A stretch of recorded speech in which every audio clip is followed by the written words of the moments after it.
हिमालय के जंगल में ऐसे कई पेड़ पौधे हैं जो अपने आप में अनोखे हैं। ऐसे पेड़ पौधे और कहीं नहीं पाए जाते। इन पर लगने वाले फल और फूल सबसे अलग होते हैं। इन पर लगने वाले फल इतने मीठे और खुशबूदार होते हैं कि कोई भी इन्हें खाए बिना रह नहीं सकता।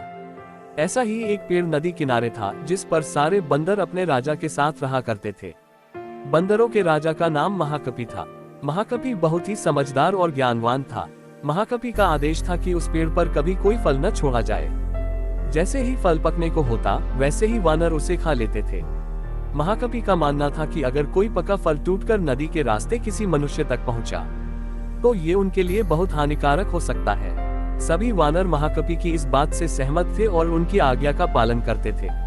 लेकिन एक दिन एक पका फल नदी में जा गिरा जो पत्तियों के बीच छुपा हुआ था। वह फल नदी में बहकर एक जगह पहुंच गया जहां एक राजा अपनी रानियों के साथ घूम रहा था। फल की खुशबू इतनी अच्छी थी कि आनंदित होकर रानियों ने अपनी आंखें बंद कर ली। राजा भी इस खुशबू पर मोहित हो गया। राजा ने अपने आसपास निहारा तो उसे नदी में बहता हुआ फल दिखाई दिया। राजा ने उसे उठाकर अपने सिपाहियों को दिया और कहा कि कोई इसे खाकर देखे कि यह फल कैसा है। एक सिपाही ने उस फल को खाया और कहा कि यह तो बहुत मीठा है। इसके बाद राजा ने भी उस फल को खाया और आनंदित हो उठा।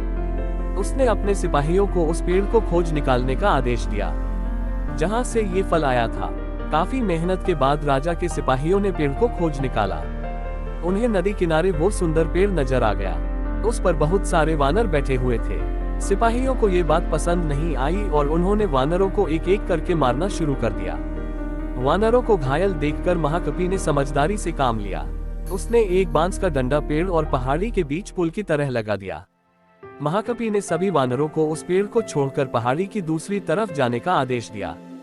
वानरों ने महाकपि की आज्ञा का पालन किया और वो सभी बांस के सहारे पहाड़ी के दूसरी ओर पहुंच गए। लेकिन इस दौरान डरे सहमे बंदरों ने महाकपि को बुरी तरह से कुचल दिया। सिपाहियों ने तुरंत राजा के पास जाकर सारी बात बताई। राजा महाकपि की वीरता से बहुत प्रसन्न हुए और सिपाहियों को आदेश दिया कि महाकपि को तुरंत महल लेकर आएं और उसका इलाज करवाएं। सिपाहियों ने ऐसा ही किया। लेकिन जब महाकपि को महल लाया गया तब तक वह मर चुका था।